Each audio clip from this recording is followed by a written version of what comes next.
Right now, inside the womb, your baby is practicing breathing. They are swallowing. They are tasting the food you ate for lunch. They are responding to the sound of your voice in a way that is different from how they respond to any other voice in the world. And at some point today, in the quiet dark, they will enter a sleep stage that in adults is associated with dreaming, before they have ever seen a single thing, before they have taken their first breath, before the world outside has any idea they exist. They are already experiencing it. And the story of what they are doing in there, right now, today, is one of the most extraordinary things science has ever managed to look at closely enough to understand. Most people think of a baby in the womb as a passenger, growing, waiting, developing physically through a predictable sequence of stages, heart, then limbs, then features, then organs, until the moment of birth when real life begins. But that picture is wrong, not slightly wrong, fundamentally wrong. The womb is not a waiting room. It is not a holding space between nothing and something. It is the first home your baby will ever live in, the first environment that will shape their nervous system, the first relationship they will ever have, and the place where, long before anyone on the outside can see it or feel it or measure it easily, your baby is already doing things that will determine who they become.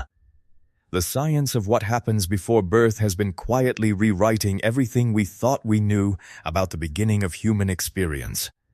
And what it has found is nothing short of remarkable. There are 6 specific behaviors that researchers have documented in babies inside the womb. 6 things that your baby is doing or will be doing at some point during your pregnancy that most people never hear about, that go completely unmentioned in most pregnancy books, that get none of the attention they deserve. And by the time we get to the 6th one, the one about memory, you are going to feel something shift in how you think about the baby you are growing. Because the 6th behavior changes everything about what birth actually is. For most of human history, the womb was impossible to observe directly. What happened in there stayed in there, and because it was invisible, it was largely assumed to be simple, passive, a biological process rather than a lived experience.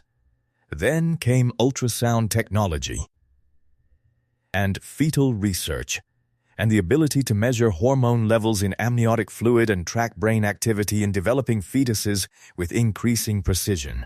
And what researchers found when they finally got a clear enough look completely dismantled the idea of the passive passenger. A baby in the womb is not waiting to begin. They are practicing, responding, feeling, processing, forming preferences and responses and the earliest versions of the patterns that will define their personality, their sensory experience, and their emotional life for decades to come. The womb is not the beginning of the story. It is the first chapter, and it is far more interesting than almost anyone told you. Behavior 1. They practice breathing and swallowing. One of the first things that surprises people when they learn about fetal behavior is this. Your baby has been practicing breathing since long before they need to breathe. From around 10 weeks, babies begin making breathing movements in the womb. Not taking in air, there is no air to take in, but moving their chest and diaphragm in the rhythmic pattern that breathing requires. Rehearsing the mechanics, building the muscle memory for something they will need the moment they arrive in the world. They practice swallowing too. By mid-pregnancy, babies are swallowing amniotic fluid regularly, up to 1 liter a day by the final trimester. This serves multiple purposes. It contributes to the development of the digestive system. It helps regulate the volume of amniotic fluid. And it does something else. It introduces them to flavor. Because amniotic fluid carries the taste of everything their mother eats. Which brings us to the second behavior. Behavior 2. They taste what you eat and form preferences. This is the one that makes people smile every time they hear it. Amniotic fluid is not tasteless. It carries the chemical compounds of the foods, spices, and flavors in a mother's diet. And research has found that babies do not just passively receive those flavors, they respond to them. They swallow more when the fluid tastes of something sweet or familiar. They swallow less when it carries a flavor that is bitter or new. And those early taste exposures build something that follows them out of the womb. Studies comparing the food preferences of babies whose mothers ate specific foods during pregnancy, garlic, carrots, anise, with babies whose mothers did not have found consistent differences. The babies exposed to those flavors in the womb showed a preference for them after birth. They accepted those foods more readily. They were less likely to reject them. Your baby's food personality, the preferences they will bring to every meal for years, begins forming before they have ever held a spoon. What you eat during pregnancy is their first introduction to the flavors of the world, and they are paying close attention. Behavior 3. They hear and respond to your voice. By around 18 to 20 weeks, your baby's hearing is developed enough to begin processing sound from outside the womb. Not clearly, not the way you hear a voice across a quiet room.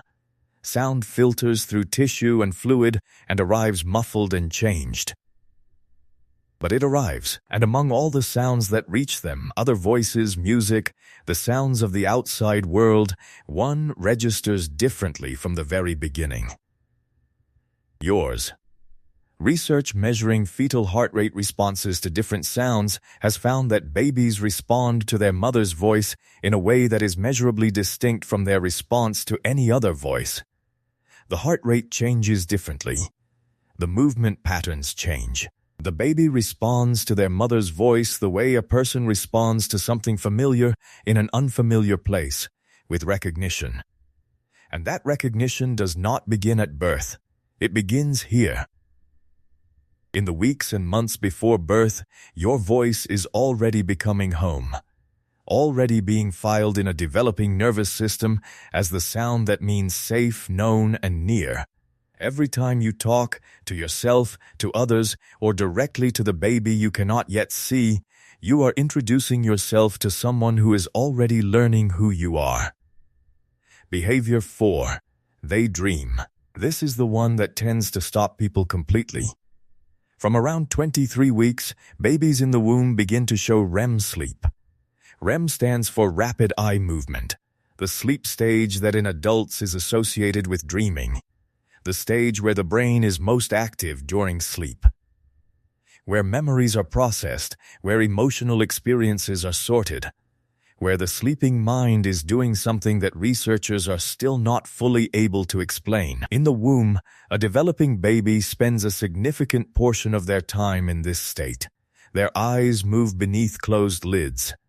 Their brain activity shifts into a pattern that looks remarkably like the brain of a dreaming adult.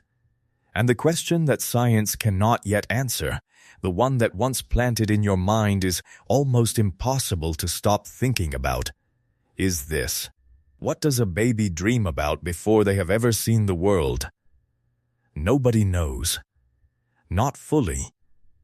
Not yet. What we do know is that the developing brain is doing something in those moments, processing something, building something.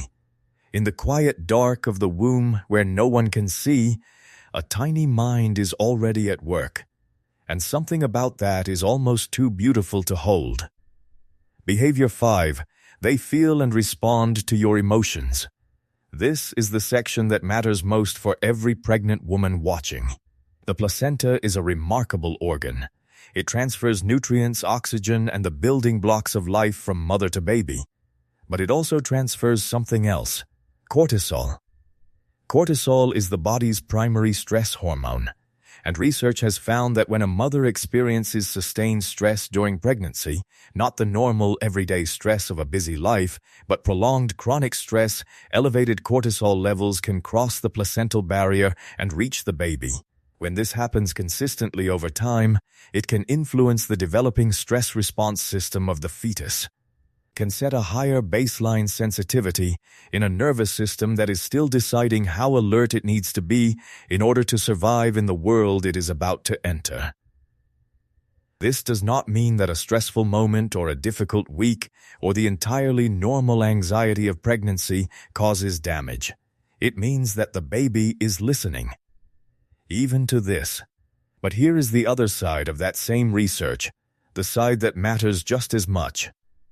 Positive emotions transfer too. Oxytocin, the hormone that rises during moments of calm, connection, laughter, and love, also crosses to the baby. Moments of joy, of peace, of genuine rest and warmth, the baby feels those too. In their own way, in the language of hormones and nervous system responses that is the only language they currently speak. Your emotional life during pregnancy is not separate from your baby's experience. It is part of it. Behavior 6. They learn and remember. This is the one that changes everything. In a now famous piece of research, pregnant women were asked to read the same short story out loud every day during the final weeks of their pregnancy. The same story, every day, until birth. After birth, their newborns were tested. Using a measure of sucking rate on a pacifier, which changes when a baby hears something familiar versus something new, the researchers played recordings of the story the mother had read and a different story the baby had never heard. The newborns responded differently to the familiar story. They recognized it. A story they had never heard with their ears. A story that had reached them as muffled sound through fluid and tissue and the walls of a womb. A story that had been received by a brain that was still being built at the time. They remembered it. This research, and the many studies that have followed it, established something that permanently changed the science of early human development. Learning does not begin at birth. Memory does not begin at birth. The brain does not wait for the first breath to start doing what brains do. It starts in the womb. Your baby is already learning, already remembering, already building the first impressions of the world that will shape everything that comes after. And the most repeated, most consistent, most deeply familiar thing in all of that learning is you. Here is what all 6 of these behaviors add up to. When your baby is born, when they arrive in the light and the noise and the shock of the outside world, they are not meeting you for the first time. They already know the rhythm of your voice. They have already tasted the food you love. They have already been shaped, in ways large and small, by the emotional texture of your days. They have already spent months in a state that looks like dreaming, processing an experience of existence that we can barely begin to imagine. Birth is not an introduction. It is a reunion. The bond that forms the moment a newborn is placed on their mother's chest, the recognition, the settling, the way they turn toward the voice they know, that is not something that begins in that moment. It has been building for months.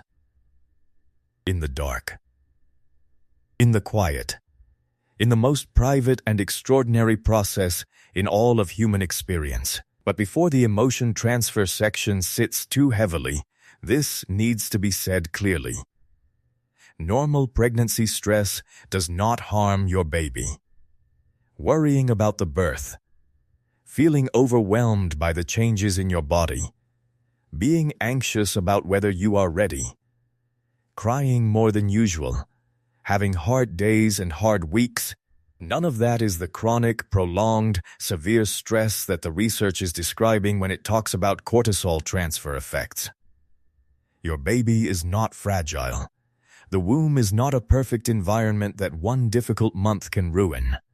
The research on prenatal experience is not a list of ways you can fail before your baby is even born.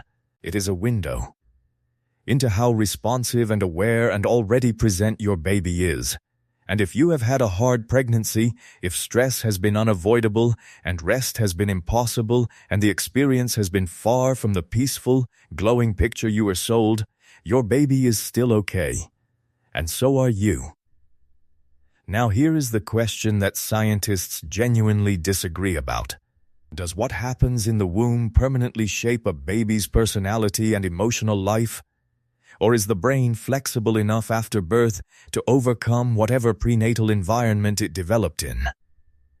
One side says the prenatal environment is foundational in ways that cannot be fully undone, that the nervous system set up before birth creates tendencies toward anxiety or calm, toward sensitivity or resilience that follow a person lifelong. The other side says the postnatal environment is so powerful and the brain so adaptable that a warm, responsive, consistent caregiving relationship after birth can reshape almost anything that came before. The most honest reading of the research says both are true. What happens in the womb matters, and what happens after birth matters just as much, possibly more. The beginning shapes the foundation, but the building goes up afterward. And every brick of that building is still in your hands. Researchers use a term for the way the prenatal environment shapes the developing nervous system. They call it prenatal programming. It means that the womb does not just grow a body.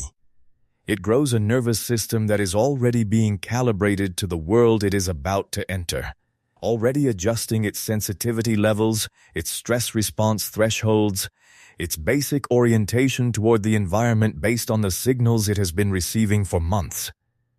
The womb is the first teacher, and everything in it, the flavors, the sounds, the emotional chemistry, the rhythms of the mother's voice and heartbeat and daily life, is curriculum.